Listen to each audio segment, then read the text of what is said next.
you know what a wolf cub is?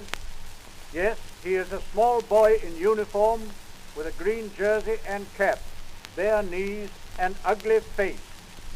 Yes, but whatever his face is like, don't you forget it, he has a good heart. A famous voice from over 100 years ago. The voice of Robert Baden-Powell, who started the Boy Scouts Association in 1907 and, with his sister Agnes, inaugurated the Girl Guides Association in 1910. Robert Baden-Powell served in the British Army from 1876 until 1910 in India and Africa. In 1899, during the Second Boer War in South Africa, Baden-Powell was involved in the Siege of Mafeking. In August 1907, he held an experimental camp, the Brownsea Island Scout Camp, in the south of England, to test his ideas for training boys in scouting. With the Scouts Association established, Baden-Powell felt a similar association was needed for younger boys.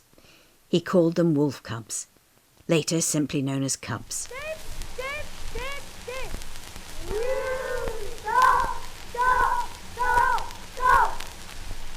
Most fellows who wear a uniform have some duty to do and orders to obey. Well, the order that the wolf cub has to obey sounds a funny one. It is as you heard just now, dib, dib, dib. It is spelt D-Y-B. D stands for do, Y stands for your, B stands for best. Do your best. And when a pack of wolf cubs hears the order, they howl back, we'll dob, dob, dob.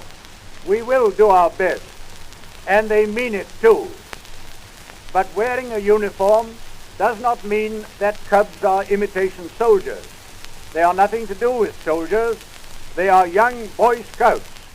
This recording of his voice is from a Winner 78 RPM disc from 1921. Of course, a small boy would not be much good for helping other people, even if he did his best, unless he had learned how to be useful by making himself strong, active, and clever, so that a cub has to make himself good at first aid or at swimming or at playing games, etc. And when he gets a badge to wear, he wears it on the sleeve of his uniform. When you see a cub with a lot of three-cornered badges on his arm, you know that he is a pretty smart fellow. Cubs were encouraged to collect triangular badges representing achievements in citizenship, sports, hobbies, and other skills. They were worn on the right arm in parallel rows between the shoulder and the elbow.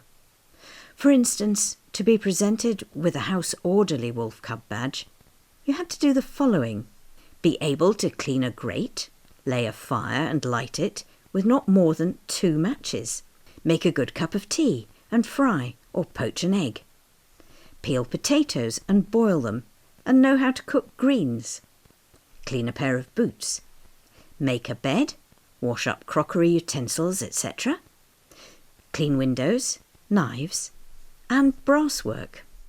In this rare record, Baden-Powell appeals to parents in his own words.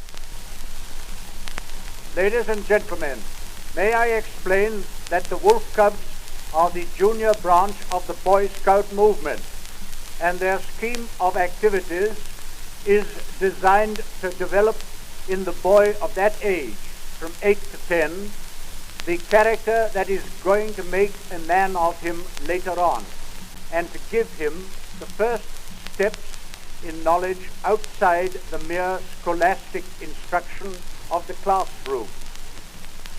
So you see, this is not an imitation military show, but a scheme of games and woodcraft by which boys widen their outlook and learn healthy activities in happy companionship outside the school walls. At the 5th World Scout Jamboree in 1937, Baden-Powell said his farewell to scouting and retired from public scouting life. In this extract from his final letter to the Scouts, Baden-Powell wrote, "I've had a most happy life, and I want each one of you to have a happy life too. Happiness does not come from being rich, nor merely being successful in your career, nor by self-indulgence. One step towards happiness is to make yourself healthy and strong while you're a boy, so that you can be useful and so you can enjoy life when you're a man. Just a footnote on pronunciation. We now generally pronounce his name Robert Baden-Powell, but there's a letter in the BBC archives where he says he prefers to be known as Robert Baden-Powell. He died on the 8th of January 1941 and is buried in Kenya. His gravestone bears a circle with a dot in the centre, which is the trail sign for going home or I have gone home. In 2001, the Kenyan government declared the grave a national monument. And thanks to this rare record from 1921, his voice lives on. The Cub Masters, who, in the most public-spirited way, give their time and energies to training the lads, deserve well of the parents who, in many cases, are unable to find the time or opportunity for training their boys themselves. The reports which we have had from parents as to the results on their boys are generally most gratifying, showing that cheerful discipline and ready desire to do right and to be helpful to others are tangible developments. Parents can greatly help in the development of the training by encouraging their boys to become proficient cubs. But also we badly need more ladies and more men to take up the work of cub masters. They will find it not only a most fascinating game, but one that is really well worthwhile.